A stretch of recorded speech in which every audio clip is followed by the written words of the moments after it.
Hello guys, welcome to the second episode of Practical Evolution.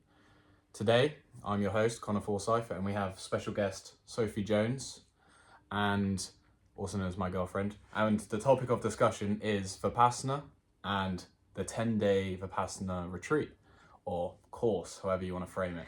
So this is something we've both done now, and we thought it'd be a good time to sort of sit down. You've recently done yours for the first time. Came back 2 days ago. Yeah. 2 days ago, so very fresh, but we thought fresh is good for this sort of scenario and talking about our experience. And even discussing it since you've been back, lots of things have sort of come up as commonalities, similarities, and differences as well. So we thought this would be insightful for you if you're someone who's considering it, or you want to be, maybe you're on the edge, you know, you're trying to decide like whether you want to do it. And or you've never heard of it at all before. Yeah. Also, if you've never heard of Vipassana, it's a form of meditation techniques or a series or set of techniques. And we're not going to go into depth on the practice, but mainly our experience and things around that. More of the principles, less of the details. Yeah, for sure. Okay, cool. So a bit of background. I went on the Vipassana course 3-4 months ago now. I think, 3 months ago.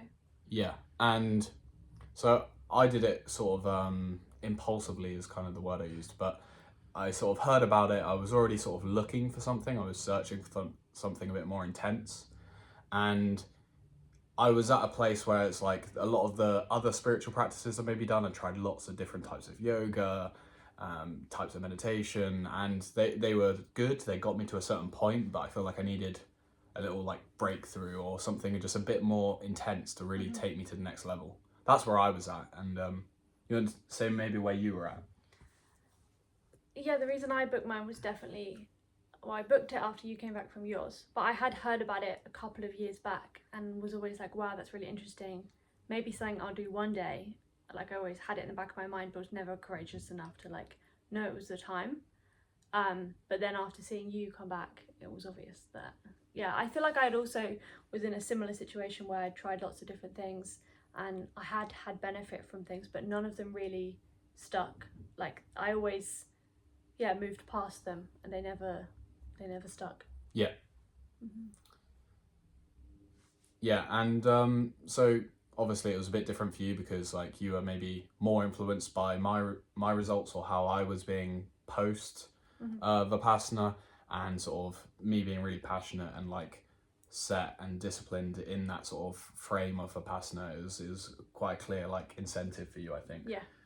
For me it was very much like self-generated. I was like, I need to do this, I need to like focus on this aspect of myself and sort of like really put in the work for that 10 days effectively. And so a bit about like what is the practice, what is the course, like what you're doing while you're there. So it's 10 days. It's 10 days, right? So, and some of the like rules or things that like you may have heard of or would be on their website anyway, you know this up front, but you have to be silent, you don't make eye contact, you put away any technology, any like jewelry, any sort of distraction, reading, writing, none of that is allowed. And I say allowed, but you're occupied, you are meditating for most of every day. It's a very well structured course, but there's also things like you are living in a very basic, simple environment. You're cared for the whole time, as in you're fed. You don't really have to think about anything other than the course and the work itself. Everything else is like taken care of and all distractions are removed. Yeah, and so I felt quite grateful for the opportunity because I described it as like I was living like a monk. Like, imagine I was going up to the mountains of Tibet and I was like living with like the monastic life. Like, I didn't get to put on the robe or anything or shave my head or like do any crazy stuff, and it's only 10 days. Some people live this monastic sort of lifestyle for their whole lives and from a very young age. And this like level of lifestyle you don't really get in modern life, especially like we're both in London, we have like jobs in tech and stuff like that, and so it's completely different from normal living. Yeah, totally. It's like a complete, but it's equally, I would never view it as a retreat either. It's hard work, but it's the perfect environment. Is curated so that you can put in that work that wouldn't be possible in day-to-day life.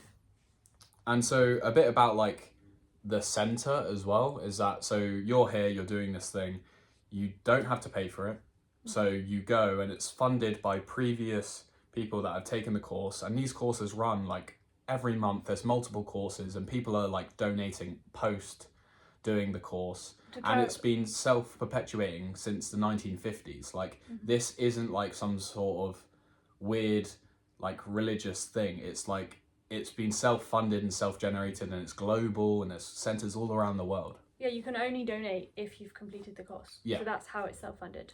So we both went through it, and like you feel like you at least want to like pay your way and maybe like contribute more to the person that you're paying forward for in some ways, because you know that you've been there, you've done that whole thing for 10 days because someone has been kind enough to fund your experience. You end up with such a sense of gratitude of like, wow, this environment even exists, this wisdom exists, I got to experience this. Of course I want to make it possible for other people to experience this. Yeah, truly. Like they use the word like sort of like with karma or dharma, so it's like you're investing in someone else's liberation in some sense, and so that is like you putting out that like I'm investing in someone else's liberation, and that comes back to you as sort of like it's a universal principle. Well, yeah, it's like from a selfless service type of place. Yeah, yeah, really. And I guess we could touch on basic of what the practices are like. So the structure of like the days is you're up early at like 4 a.m. You're working through until 9:30 in the evening. You have different structured set of like meditation blocks, either in the big main meditation hall or your room. To begin with, a bit softer. Near the end, there's somewhere it's things like strong determination, where you can't, or you're advised to try not to move when you're in your meditations. That's not until like day 5, but yeah. There's like lots of different techniques. It really builds on top of each other. And I never got to a point where it felt repetitive and I was like doing the same technique for too long. As soon as I feel like I'd mastered one technique, there was always another thing added, and they did keep you busy. Yeah. And it's very incremental, which I really appreciated. Yeah. So I kind of want to talk about like some of the skills that are maybe developed, or the faculties that sort of you notice maybe throughout. You develop like a depth of these, and the practices in themselves like maybe develop different things as well. It's worth mentioning that there is like Anapana, Vipassana, and Metta. So there are like, I guess the Shila is the foundational one as well. Shila as the sort of, which is kind of just how you Morality. behave and act throughout the course. And so there's like certain constraints that you're meant to like live like a monk, as well as do these additional practices which they're like guiding you and teaching you. And you even have like discourses throughout, and you can ask the teacher questions sort of like at any time, like at lunchtime, throughout any period of the day. And yeah, it's like it's a very supportive aspect, and like the skills that are developed, I would say like are definitely super like enhanced while you're there, and maybe like as you come out, like you're trying to like maintain them to some degree. Yeah, it's a completely different environment, so of course like it allows you to go into such a deep state of these things that I feel like it's impossible to maintain that in the real world. But you're not really maintaining the skill. The main thing you bring back is the experienced insight and wisdom that you gain from it. And of course, like the skills to some extent are valuable, but the depth of those skills that you develop during the course is actually leading up to allow you to gain that wisdom, which I think is truly the valuable part. The skills are useful, but they're not the end goal of the course. Yeah. And for me, like, I think we mentioned it yesterday, but like equanimity was like the main principle. And so this is like a sense of non-reactivity and being the observer, which you can come across in lots of other sort of spiritual scriptures and stuff like this. But effectively, you're noticing and not reacting, and this applies to all everyday life. Like if you hear about mindfulness or presence or focus, you're able to come across a situation or a sensation, and you're able to not react. You're able to be more equanimous, more in equilibrium. You know, you're not easily shiftable by things outside of you. And just to touch on that, I feel like that is obviously nothing new, and if you've been reading anything in the space or learning in the space, you've obviously come across that before, so it might be like, oh well, I already know that. But everyone and all wise teachers that you'd learn from would talk about that message. And yeah, I intellectually understood that before I went. But the purpose of the course is to have a deeper level of actually genuinely experiencing that for yourself. It's not an intellectual practice or process at all. It's like so much deeper than that. Yeah, it's important to touch on the experiential aspect of it, because you have all these concepts and you may already like have all these expectations about all these models about what is true, or you may believe certain things, but until you've like really experienced it, it's not wisdom, it's not insight. And that's the benefit of doing something as like deep and as dedicated and disciplined. I think that's the main value. It was like nothing entirely new was introduced to me, but I knew all these concepts intellectually, but then the experiencing of them is where the value comes from. Okay, and now I know we've discussed like a broad range of our experiences as well within this 10-day period. So how maybe like our experiences were similar, but also how they differed, things you were surprised you liked about it maybe, or things that you didn't realize were going to be so hard. Yeah. Would you mind touching on those aspects? Yeah, personally my experience was that the first couple of days were probably the hardest days. You go from like normal living state of like constant inputs, constant ways you could potentially distract yourself, constant information and communication and dopamine, to absolutely none of that fairly quickly. So of course your mind and your body is gonna sort of freak out in a way. Like most people experience some sort of like release or adaptation, yeah, in those first few days, because it is a big shift. I feel like that's probably one of the hardest parts, but once you're in it, I was very surprised by how you just get into this state where you catch yourself, you're like, wow, okay, I'm just doing it, and like another day's pass, you're kind of just like flowing with it, and it becomes easy. And eventually I found that I actually really enjoyed the things I thought were going to be hard. Like I enjoyed the container of silence, which initially I was afraid of. I enjoyed the like really the feeling of being alone, and like really being able to like work on this and go deep without having to think about anyone else, which, and going into it, I thought like I was kind of afraid of feeling alone. And yeah, I feel like you sort of come to enjoy the state that you were initially afraid of and felt uncomfortable to begin with. Yeah, for me there was like this level of like baseline agitation I wasn't aware of until I was like forced to be completely on my own doing this sort of really focused, no external inputs. You're like you have to deal with the current state of where you're at and the state of your mind and how noisy it is and how all over the place it is. And you that's can't like avoid it, you have to face it. You're forced to face it 10 hours a day, and that's not continuous. You obviously have breaks for food and stuff, but it's like the coming to terms with that and the sort of the rough like undoing of that as well throughout the first like couple days is like a brutal experience, because you've withdrawn any possible distraction and you're really confronted face to face with the current like insanity or like the monkey mind. Yeah. Yeah, you kind of learn how insane your mind truly is.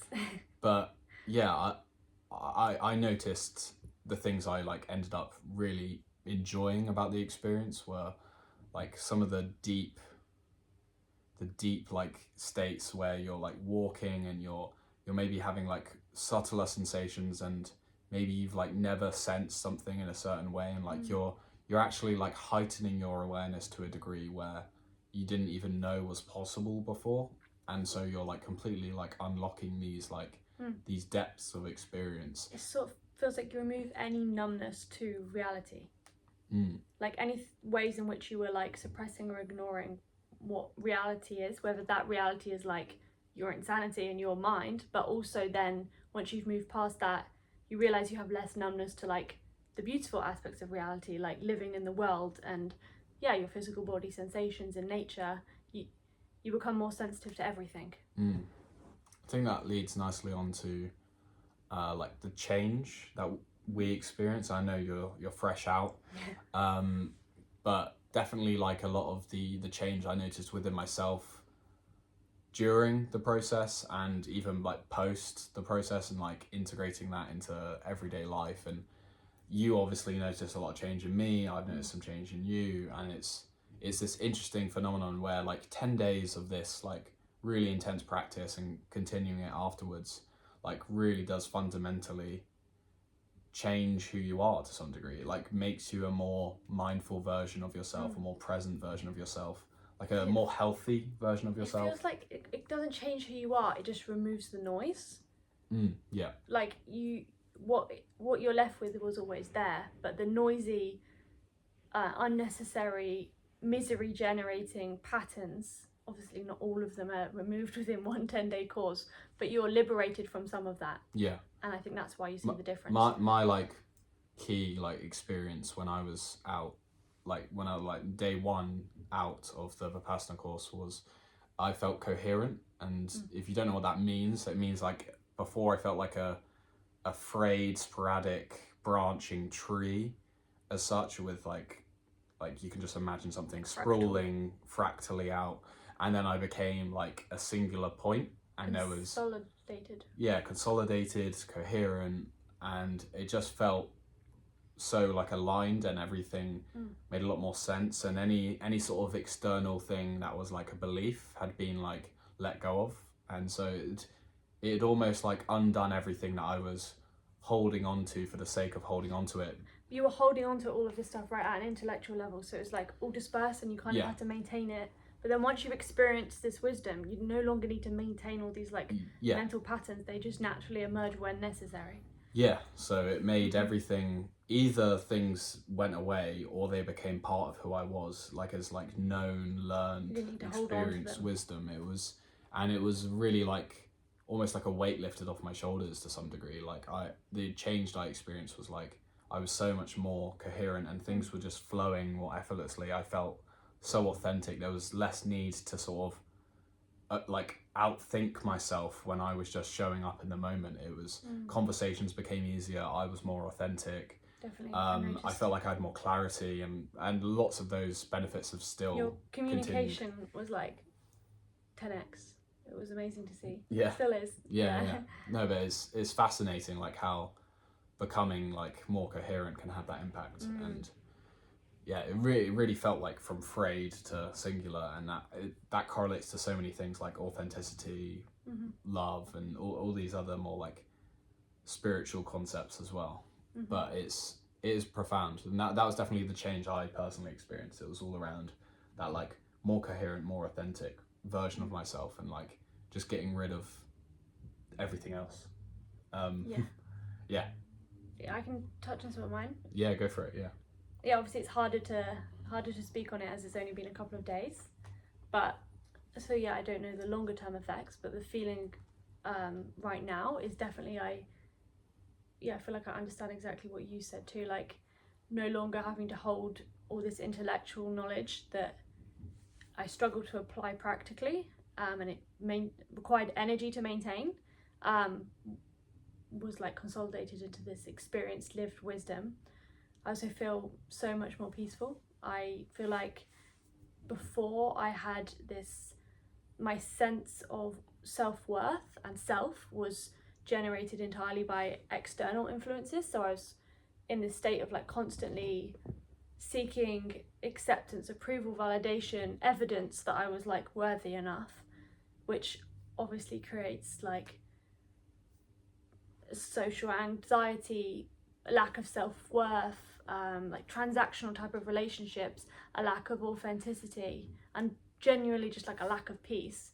I feel like that's completely gone. I feel like whether someone approves or disapproves, it doesn't change anything anymore. Whether like, yeah, it's quite hard to explain. Like yeah, it's like an emotional like codependent relationship with your environment and yourself, and so oftentimes most people get into the habit of getting happiness from outside of them, and this is a very common strategy. People are like, well, okay, if I get good feedback from this person or from this aspect of my life. Like I know that that's going to give me dopamine, and that will be a short little high and a little crash, and I'll feel crap about myself and I'll chase the next thing. So this sort of hedonic, like externally dependent aspect is completely like deprived, completely like starved for 10 days, and you can't at all have any of that, Yeah. even if you want it. And- there's no option. and then if you find peace without that, you instantly, that never goes away. I feel like you instantly make the realization that, oh, I'm peaceful without any external influence, therefore so many things, like you're literally like, you disprove the whole thesis of your strategy for being happy. You had this whole strategy for being happy like your whole life, and maybe you iterated on it. So much of that was unconscious too. Yeah. And like, it's very funny coming back now into the same situations with that very subtle change, but quite a big change. Yeah. I witness myself in the same situation. I almost like see the old pattern pop up in my mind, but like, I'm like, well, why would I do that? Why would I act that way? Like, it's so obvious that that is a pattern now, whereas before it just happened so unconsciously. Yeah. Like, for example, now receiving like feedback or a thank you, or like someone saying something positive to me, it feels, or especially in the beginning, it felt kind of bizarre. It was very like, great, thank you, like, thank you for your feedback, but it felt so different because before it would be so affirming of myself, whereas now it's just like and there's like a second order effect of this, is that like once you stop almost giving a shit about like other people's opinions and the external influence, and like getting feedback in a certain way, or like wanting something from other people, you end up performing a lot better. You end up like showing up as like a more like unencumbered version of yourself, which is actually more performant, which actually is more vibrant, which actually has more energy, which actually helps other people a lot more, just by being in essence like less encumbered by all these conditions around you, and you're flowing more from yourself, and you're not reacting, you're more just creating and generating. One thing I wanted to add though was like, one of the huge differences I noticed was my capacity to be loving, and like loving from a pure place, love not from expectation or wanting to receive something from someone, but genuine, just unconditional love. And so you said like, once you don't give a shit anymore, but it's almost like, yes, you no longer care for other people's approval to define your worth. You're prioritizing different things. But I actually feel like I love people more, but not from a place of like wanting them to love me back. Yeah, the definition we gave for unconditional love the other day was, you want the best for someone under no conditions. And so wanting the best for yourself is self-love, and wanting the best for someone else without conditions is unconditional love. And so that's like a really good proxy. And when your worth isn't defined in full, of course, you love people, but there's always a like, oh, I love this person, I hope they love me back again, like I need something in return. Your relationships are inherently transactional, right? And I feel like that's totally gone away. Totally. By resolving that like self peace and happiness without anything outside of you. And one other topic I want to discuss is the integration, the how we not only do the practice and the course, but then how do we show up and take it outside. We've obviously touched on this, but how do we take this new level of focus, mindfulness and presence and awareness and heightened awareness, and how do you bring the practice into moment to moment, and how do you bring it into your life? Could you touch on that, like how you're going about that now? Yeah, I feel like that, just to touch on it, the beginning of that starts, that integration phase is the final day of the course. The serious work stops and you're able to speak again. So you initially reintegrate with the people on the course, which I think was very useful. And yeah, you instantly, like, speaking again is a bizarre experience, and you feel like you're in these super present, super like fixed conversations. So yeah, you have that like buffer, you have that initial integration. Proper flow state, yeah. Yeah, amazing flow states. And then yeah, reintegrating back into the real world is very interesting. Very different, but the way you can like bring the benefits in is, for me, is the two key things is like that you developed is awareness and equanimity, like we mentioned, which realistically you can have that in every single moment. right? Like awareness is a very simple fundamental principle. Yeah, I don't really If you know can how to explain, yeah, the opposite of awareness would be distraction, and the opposite of equanimity would be reactivity. So oftentimes it's really useful to inverse these principles as well. So if you're a reactive, distracted person and now you're a equanimous, aware person, you've made that paradigm shift. And this isn't to say you're completely perfect from day one. The actual thing is you're a percentage of both of these things. You're simultaneously reactive and equanimous, but you're trying to become more equanimous over time. And so you bring more awareness to those reactive moments and therefore become more equanimous over time. So maybe you start off 50% when you come back into everyday life. Because you've enhanced these faculties so much, you're able to bring that 50% of reactivity down to 20%, maybe even 10% after 6 months. And so as you continue the practice and you continue being less reactive and continue to be equanimous and continue to develop those faculties and maintain those faculties, probably more so than necessarily develop them to a higher degree, which is what the course is more for, is to really develop it and give you a kickstart. Deeper. This is more maintain and bring and start reducing that percentage in everyday life to grow more in life rather than develop the faculties in your practice. It's like they come hand in hand, and we even mentioned this about like potentially going back like year on year. Like I definitely want to do this as like a yearly endeavor. I still continue doing Vipassana and practice it, but it's something I would like to go deep occasionally to really get this like boost of mindfulness, this boost of awareness, this boost of presence, boost of equanimity. I think the main thing is with your initial question of like how you bring it back is what you bring back is those tools. Like that's the difference for me is I now have a tool. I know how to increase my awareness. I know how to increase my equanimity. I have a practical, tangible tool I can choose to practice every single day and in any moment that I choose. It's not something you really have to like. It doesn't feel like it's something I have to try to bring into every moment. I have the tool and I can choose to use it when I need it. And as like a practical example that you've discussed with me is that you've noticed in similar situations where you have a thought come up that is enacting a same pattern that was maybe craving some form of like codependent thing in our life, and then you saw it, didn't react to it, you just saw the thought just arise and pass. Previously there wouldn't have even been the space to recognize that the thought came up. I would have just like actioned it. But now I have like this gap of like, it feels like I can see those neurons fire, and that pathway that would have usually been autonomous and like automatically happened, reactive, I now get to see and choose and be equanimous. So all just comes together. But it's not like I have to try and be equanimous. It feels like innately is like, oh well, that action no longer feels like an option. As soon as I can see it, I'm like, why would I do that? It's a choice then. You didn't have the choice before. It feels like I don't have to choose even now. True. But I do have the option to choose. Yeah.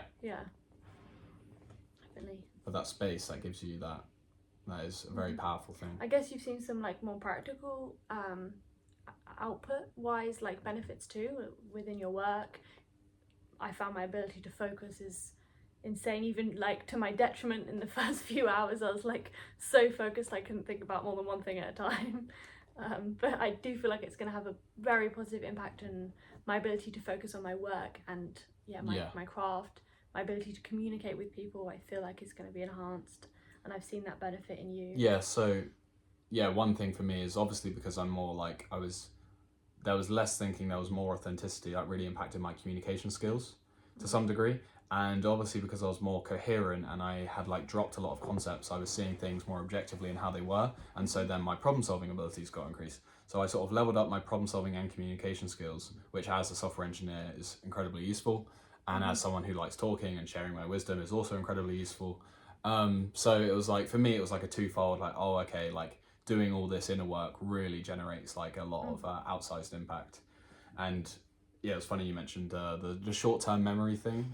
So Sophie came back and like only like hours out of the course, right? And she had like no working memory, no RAM at all. It was the present moment. And then it was Nothing just like... else.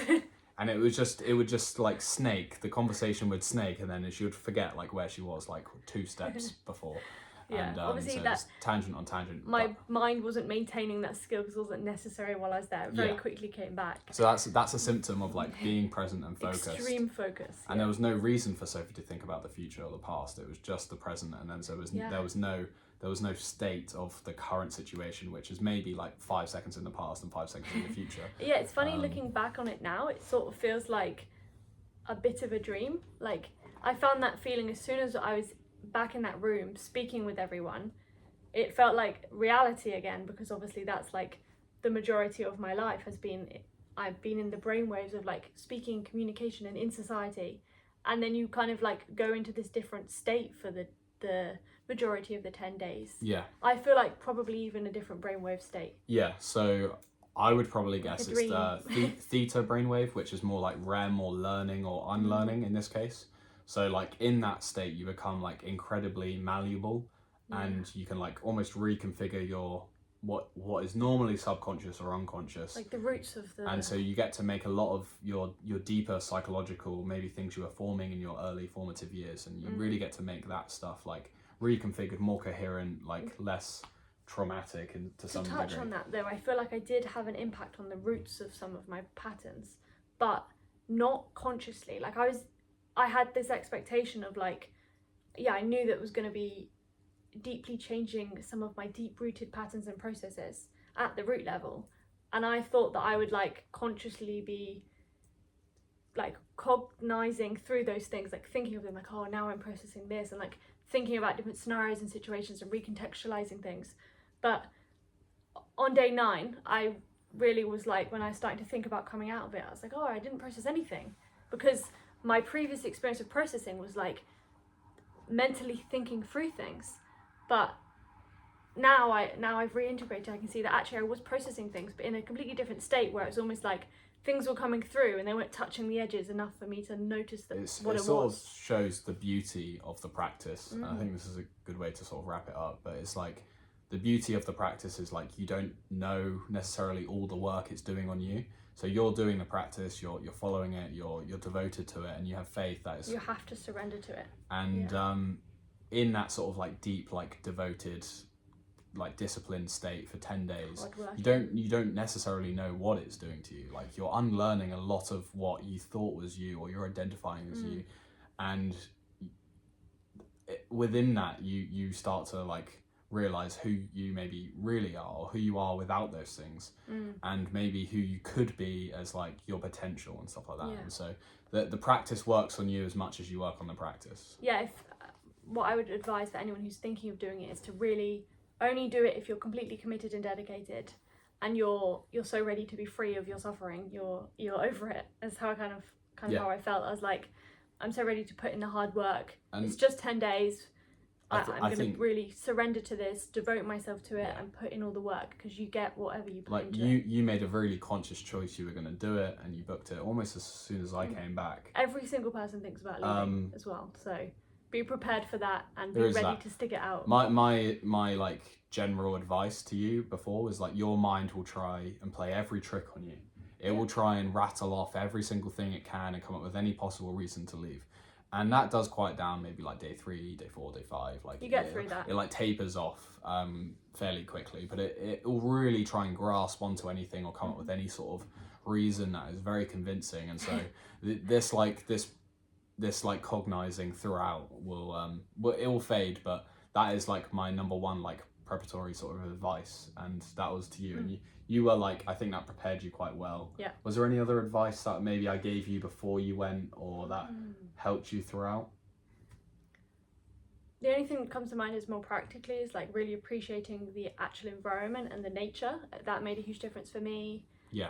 So there was a forest at the one we were at. We were at Dharma Deepa in Gloucester. So you can go, you can sign up. It's free, 10 days. If you got 10 days, highly recommend it. I would say that don't feel like you ever have to have meditated before. I spoke to people on the final day that made it through that had never sat for a single meditation before. I probably would recommend it just because it will make the transition easier if you've faced yourself in some way or another. Or you've sat down and you can handle sitting down. But yeah, on the sitting is hard, but it's supposed to be uncomfortable. Like, don't be afraid of the pain. If it was super easy and comfortable, you would never learn to not react to an uncomfortable situation. Yeah. So yeah, it is part of the process. Be prepared for that. Yeah. So after this 10 days, do you feel more equipped for life as a whole? Yes. And I feel like without trying, like it's natural. It feels like naturally You emerging. did try. You put in a lot of No, I hard mean, craft. But... Now I don't have to try and be equanimous. I don't have to try and be mindful. It feels like just part of who I am True. now. Very interesting. I love that. Cool.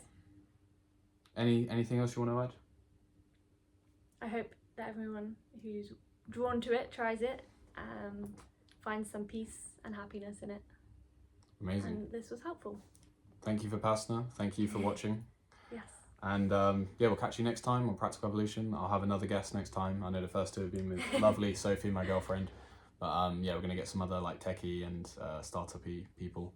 So we'll cover a wide range of topics, you know, from technical entrepreneurship and beyond. Cool. Yes. Sweet. Thank Cheers, you. guys. Bye-bye. Bye.